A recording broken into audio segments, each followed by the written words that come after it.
In the near future, Los Angeles faces an all-time high crime rate. Widespread homelessness and unemployment push the city into a full-scale crime epidemic. Prisons are overcrowded, and citywide red zones are established to contain the violence.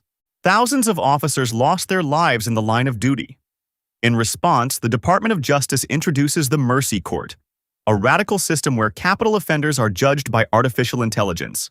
The AI eliminates lengthy trials and delivers verdicts within hours of a murder being committed.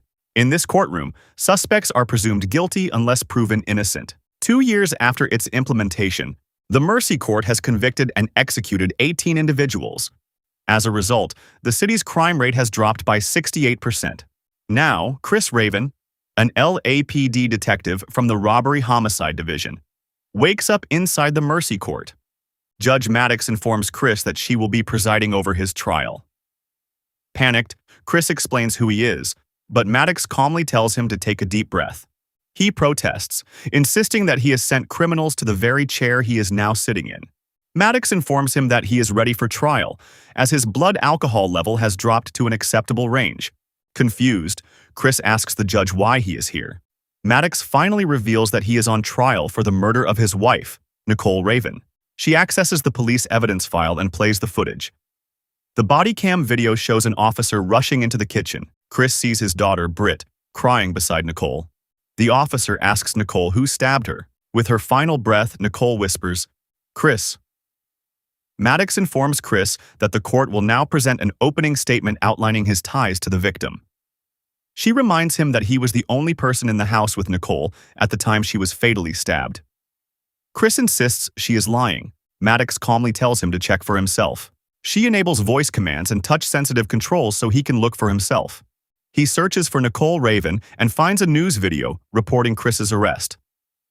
The reporter also explains that Chris and his partner, Jacques Diallo, were early supporters of the Mercy program, and that Chris was responsible for bringing the first participant, David Webb, to Mercy Court 2 years earlier.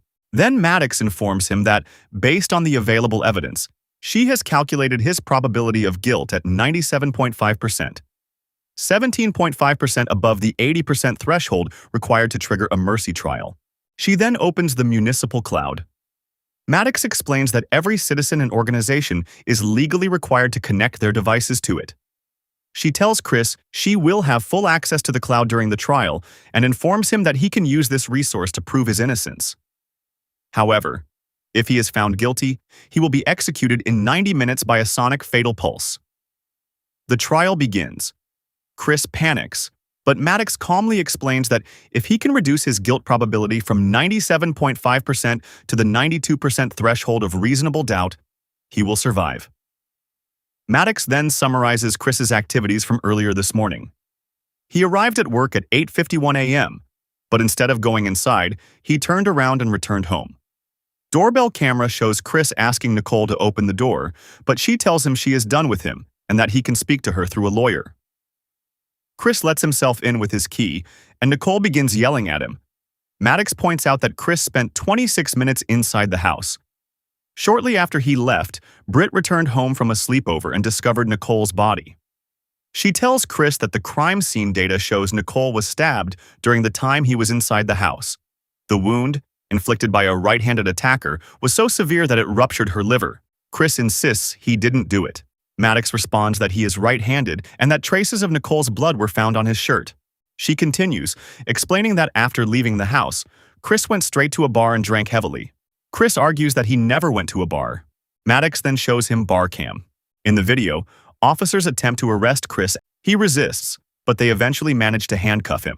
Maddox asks if it is possible that the alcohol he consumed and the blow to his head during the arrest caused him to forget that he went to the bar, or even that he killed his wife. Chris remains silent. She then asks why he returned home this morning. Chris admits he cannot recall anything. He begins to sob as Maddox questions whether he had argued with Nicole about his drinking or about their daughter. Chris asks if he can speak to Britt. Maddox informs him that Britt is staying with Nicole's parents, and if he wants to contact her, he must submit a request first. Chris nods, and Maddox sends a formal request on his behalf. She informs him that court protocol allows him to contact his sponsor. Rob Nelson answers the call. He has been Chris's sponsor for 2 years and works at Viking Shipping, where Nicole was also employed. Rob says everyone at the company is shocked by Nicole's death. Chris admits he can't remember what happened. Rob sighs and tells him he should have called him if he felt tempted to drink. Chris insists he didn't kill Nicole, but before he can say more, Maddox abruptly ends the call, stating that the purpose of the call was to only address his relapse, and he failed to use the support offered. Chris argues that Rob knows how happy he and Nicole were, but Maddox responds with a faint smile, saying she is already aware of the state of his marriage. She plays a video showing Chris and Nicole's past. After 3 years of dating, they marry, and a year later, they welcome their daughter, Britt. For several years, Chris's life appears normal and stable, until Maddox highlights a traumatic incident on duty in which his partner, Ray, was killed. Then Maddox reveals that over the past 6 months, Nicole had sent 57 messages to friends and family about Chris losing his temper.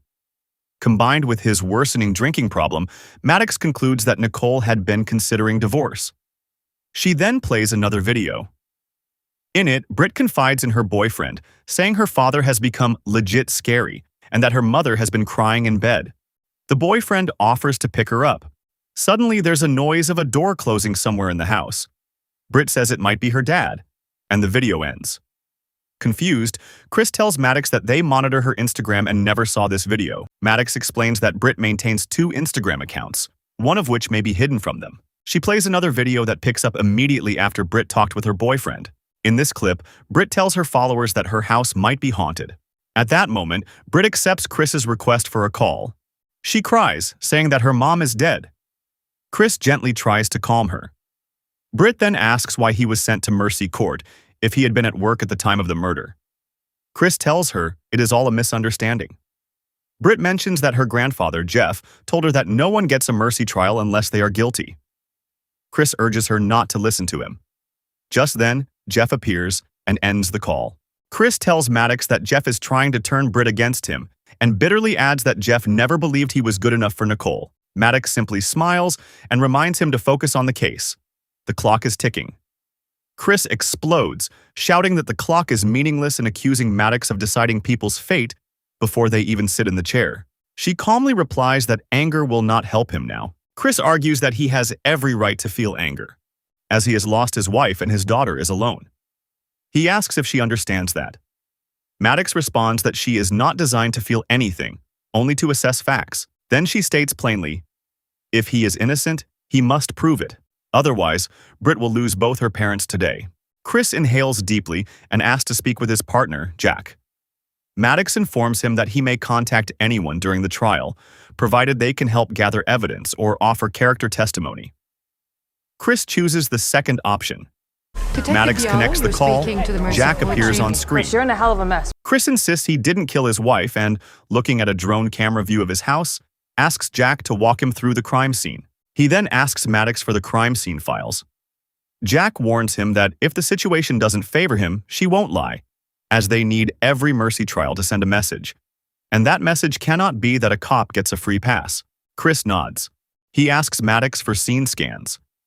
She projects an immersive reconstruction of the crime scene based on the available footage. Jack notices a broken vase, suggesting that Nicole may have tried to defend herself by swinging it at her attacker. Moments later, Jack enters the kitchen. Chris asks Maddox about the footprints. Your daughter's, Maddox replies. Jack suggests there may have been a struggle. Chris asks Maddox to zoom in near the countertop. Jack theorizes that Nicole might have thrown a plate at the attacker while backing away, prompting the killer to grab the nearest knife. Chris asks about the fingerprints on the knife. Maddox confirms they match his. Chris explains that Nicole was always afraid of knives, so he usually handled the cutting. He then asks about fiber evidence, which also points to him. Unsurprising since he lives in the house. Jack concludes that it appears to be a crime of passion, and all the evidence points to Chris. Chris asks Maddox for Nicole's phone records. She brings up a virtual, interactive copy of Nicole's phone. He asks about her call history. Maddox scans and explains that 33% of her calls and messages were with Chris, 26% with Britt, 10% with her parents, and the remainder with friends and colleagues from Viking Shipping. Chris suddenly recalls seeing Nicole texting someone the day they argued a week earlier.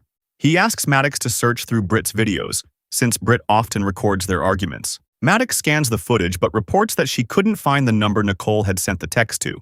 Chris then asks about Nicole's work phone.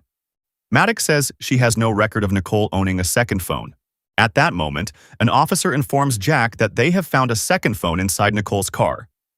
Maddox asks Jack to switch on Bluetooth on her mobile and hold the second phone close to it.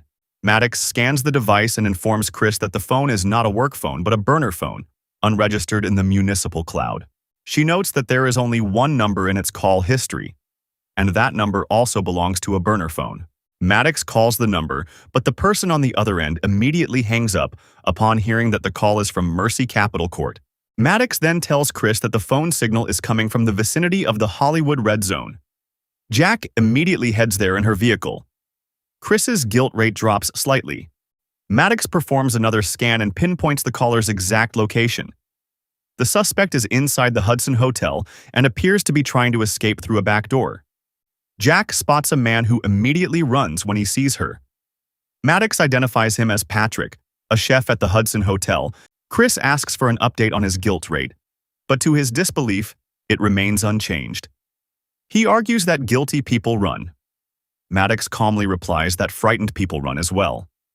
Jack eventually catches Patrick. He insists that he hasn't done anything wrong and says he panicked after receiving a call from Mercy Court. Afterwards, he checked the news and saw that Nicole was dead, so he ran before things could spiral further. Chris bitterly remarks that Patrick seems like a deadbeat and wonders what Nicole could possibly have seen in someone like him.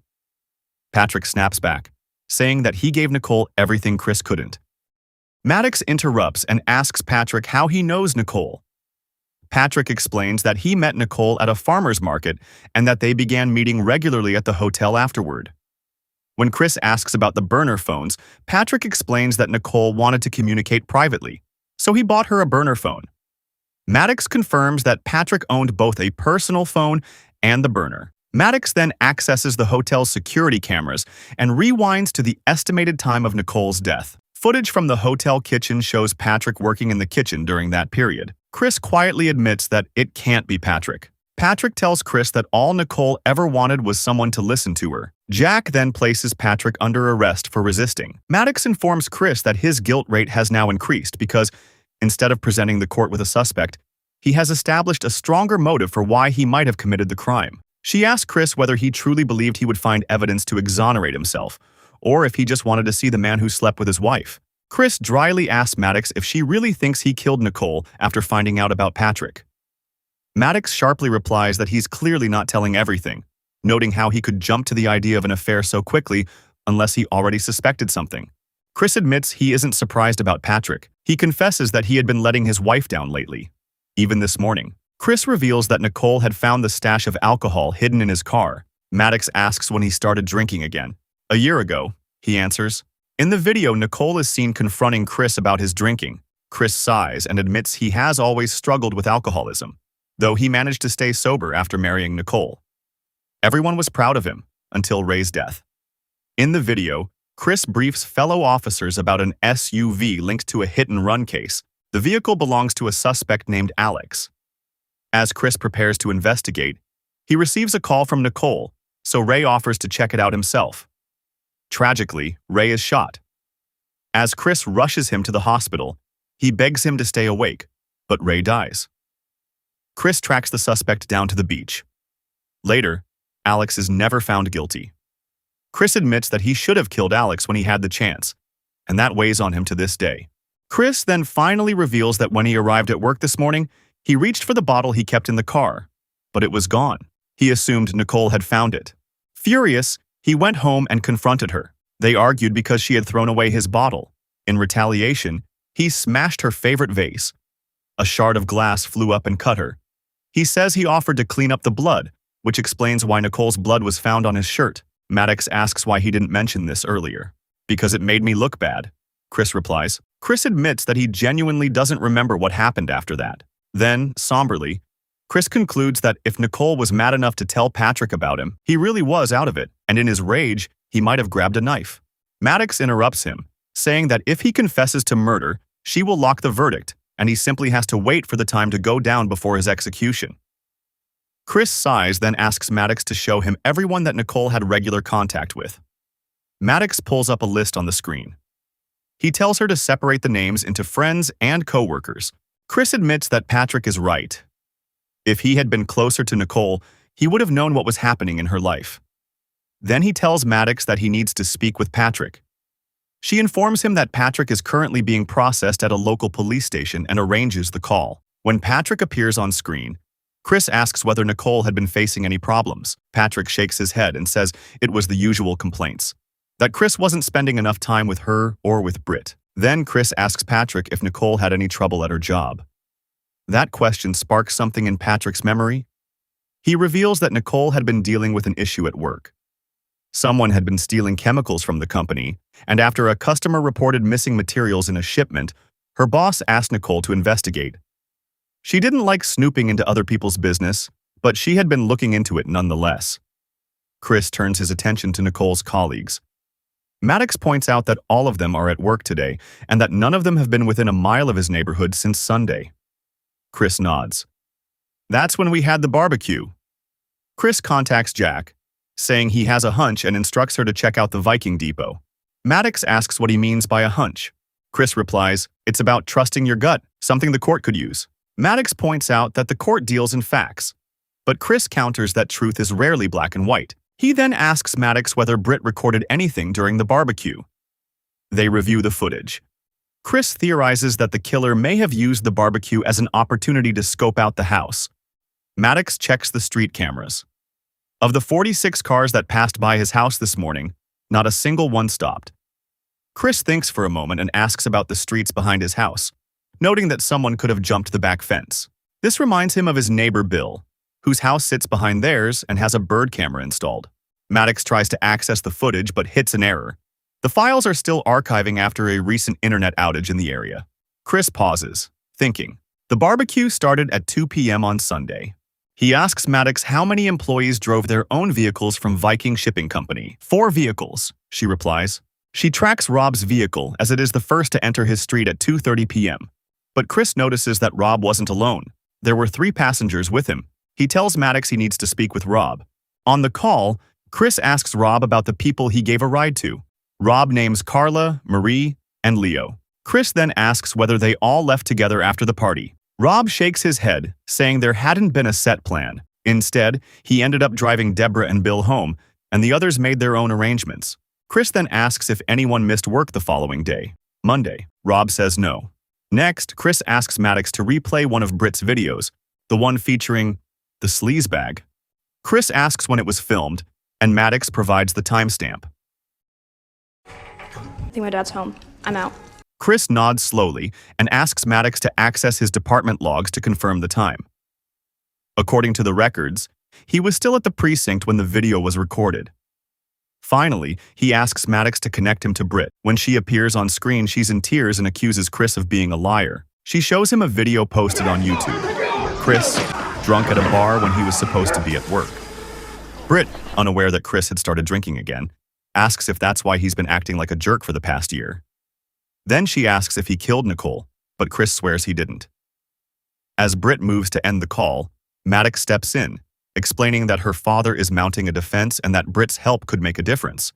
But Britt insists he killed her mother. Not necessarily, Maddox replies calmly.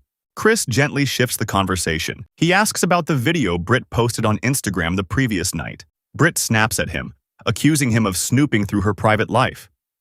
Chris quickly apologizes. She then explains that she heard what sounded like a door closing. She checked the house but didn't find anything unusual. Shortly after that, a friend picked her up for a sleepover. Chris asks Maddox to replay the video. He notices the basement door is slightly open. He asks Britt if she opened it. She shakes her head. Maddox enhances the image, confirming his suspicion. A realization dawns on him. The killer may never have left the house after the barbecue on Sunday. Instead, he could have stayed hidden and killed Nicole on Tuesday. Chris promises to explain everything to Britt later and ends the call. He then looks at the probability meter. His guilt percentage hasn't dropped. It could just be a shadow, Maddox suggests. She also points out that he's overlooked a critical piece of the puzzle. The person stealing chemicals from Viking Shipping. Chris nods and begins searching Nicole's email for anything related to missing stock. He comes across repeated references to UG. What's UG? He asks. Urea grande, Maddox explains, a chemical that appears frequently in Vikings records. One particular name catches Chris's attention. He asks Maddox how much UG has gone missing. After scanning the data, Maddox reports that over the past 6 months, every shipment to Bio Beauty has shown discrepancies. Each delivery docket lists an additional 50-kilo container, even though the physical orders match the original quantities. Chris asks if they are being overcharged, and Maddox clarifies that the physical inventory is correct. It's the paperwork that's altered. Chris quickly pieces it together. The stock records show extra inventory on paper, but someone is stealing product from the real shipments. Maddox calculates that over 300 kilos of urea grande are missing.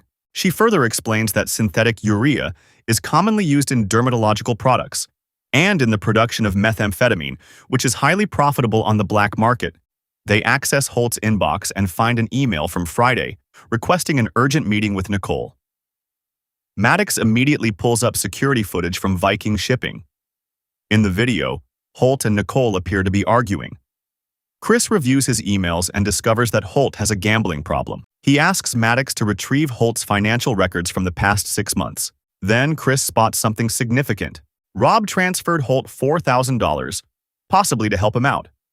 Chris smiles, realizing that Holt could have been the one stealing the chemicals to manufacture drugs and sell them to pay off his debts. When Nicole uncovered the scheme, he silenced her. The guilt rate drops.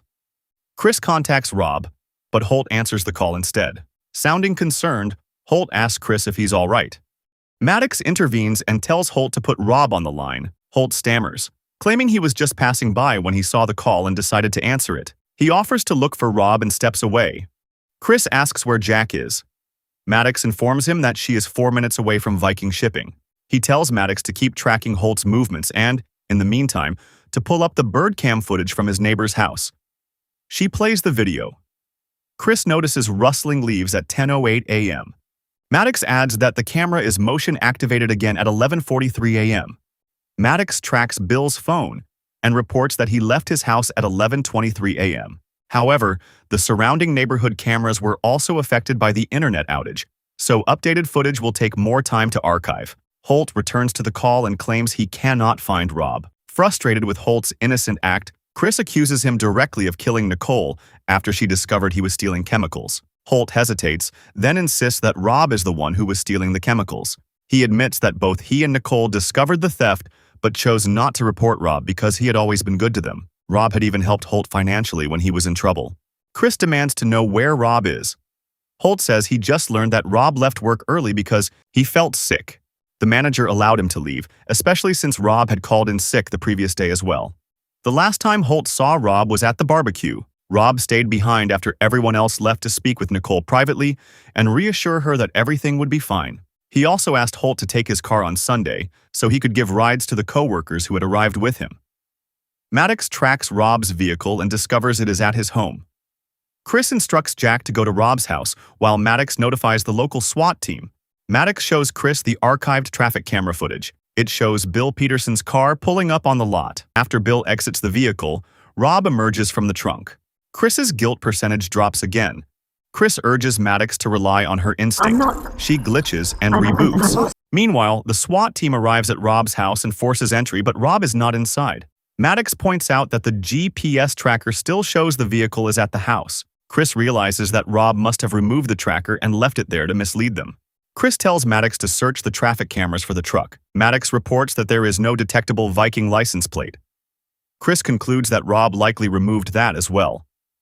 An officer informs Chris that there is nothing useful inside Rob's house. Chris asks him to hold that photo closer. He notices that half of the picture has been torn away. At Chris's request, Maddox scans the image. While it processes, he asks her to pull earlier surveillance footage from Rob's house. He instructs the officers to search the garage.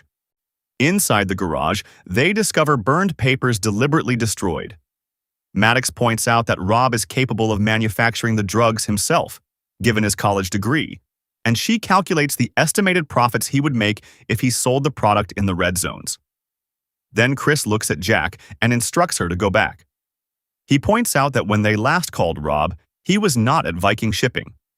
The officers then discover containers of urea grande, along with a truck license plate and physical maps. Chris observes that Rob operated completely offline, leaving no digital trail, which explains why Maddox initially failed to flag him. Then they find a book, which Maddox identifies as. Inside is a detailed manual for constructing, and Chris immediately alerts the officers. Maddox scans all available local traffic cameras and finally locates Rob, determining that he is driving a truck carrying approximately 3,000 pounds of explosives and heading toward downtown. As she cross-references facial recognition data, another shock emerges. The boy beside Rob is David Webb, the man Chris previously sentenced to Mercy Court. It turns out David Webb is Robert Webb's younger brother. Rob had been adopted separately and later changed his last name. Chris realizes that he first met Rob at an AA meeting. Sponsoring him happened only after David's trial. The truth becomes clear. This was never about Nicole. It was about Chris and about Maddox. Rob is seeking revenge. Chris relays the findings to the authorities and warns them that Mercy Court is the intended target. Chris attempts to call Britt, but Jeff answers her phone. Chris immediately asks Maddox to access the doorbell camera. The footage shows Britt outside speaking with Rob before he forcibly takes her. Chris orders Jack to pursue Rob. At that moment, an officer shouts that there is a bomb inside the garage. The team scrambles to evacuate, but the explosion detonates, killing several officers.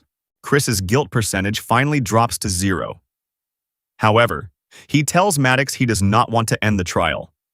If the proceeding concludes, he will lose access to the system's resources and surveillance network. Maddox resists the idea, stating that the court process has reached its verdict. Chris argues that Rob has taken many lives. They owe it to the victims to stop him before he kills more. Maddox glitches again. She tells Chris that his instincts were right, but then questions herself. What if she failed people before? Chris tells her he understands. He admits he is in the same boat. He failed the people he loved most. But they have one chance to make it right. Police vehicles pursue Rob's truck. Maddox establishes a live connection with the tactical response team. They inform Chris that they plan to stop Rob at the far end of the bridge, far enough from downtown to minimize casualties, and extract the hostage safely. The operation begins, but they are unable to safely retrieve Britt from the truck. Jack, now acting as incident commander, makes a critical call. Kill Rob. She tells Chris that if Rob clears the bridge, he will enter a densely populated area. Chris begs them not to, reminding them that Britt is with him, but the tactical team moves forward anyway. At the last second, Maddox intervenes, saving Britt's life. Chris thanks her. Maddox informs him that Rob is now 3 minutes away from Mercy Court. She immediately issues evacuation orders for the building. Chris tells Jack he needs to speak to Rob directly. Maddox instructs Jack to position her air unit in front of the truck. Then she hacks into the truck's radio frequency and opens a communication channel.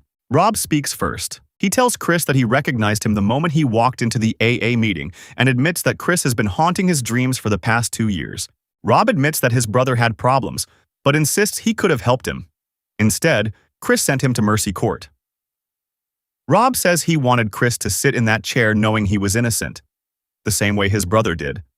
Chris argues that David was a murderer. Rob shouts back that he was not. Suddenly, Jack fires at the truck. Chris shouts at her, demanding to know what she is doing. Maddox overrides Jack's vehicle systems. Rob speeds forward and crashes through the entrance of Mercy Court. He exits the truck and begins firing at the officers. Chris yells at Maddox to release him from confinement. He takes the elevator to the lower level and grabs an officer's vest and earpiece, allowing Maddox to maintain contact. Rob shouts for Chris to come out. Chris steps forward and asks Rob to let Britt go. Rob refuses. He says this ends here, with the court, the judge, and Chris.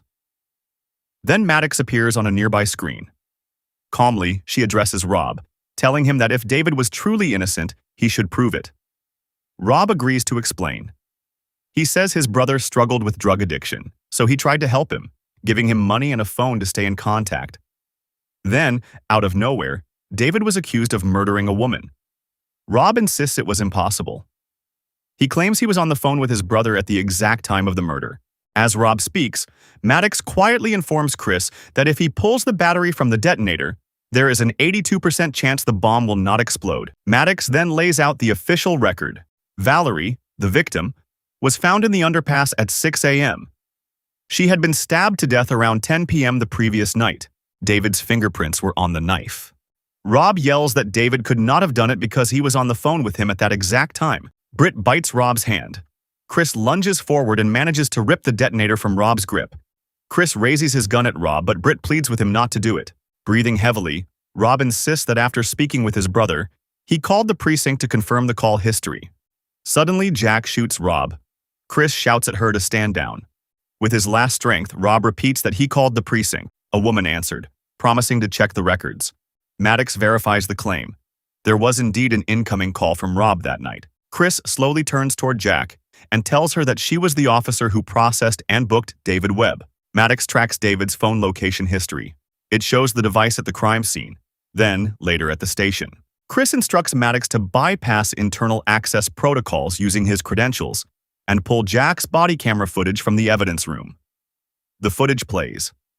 In it, Jack is seen taking David's phone from the evidence room and later discarding it. Jack argues that Mercy Court was necessary. Because of it, crime rates dropped. Sacrifices had to be made. The officers arrest both Rob and Jack. Maddox appears on the screen and quietly asks Chris what they have done. Chris replies, "Whether human or AI, we all make mistakes and lie."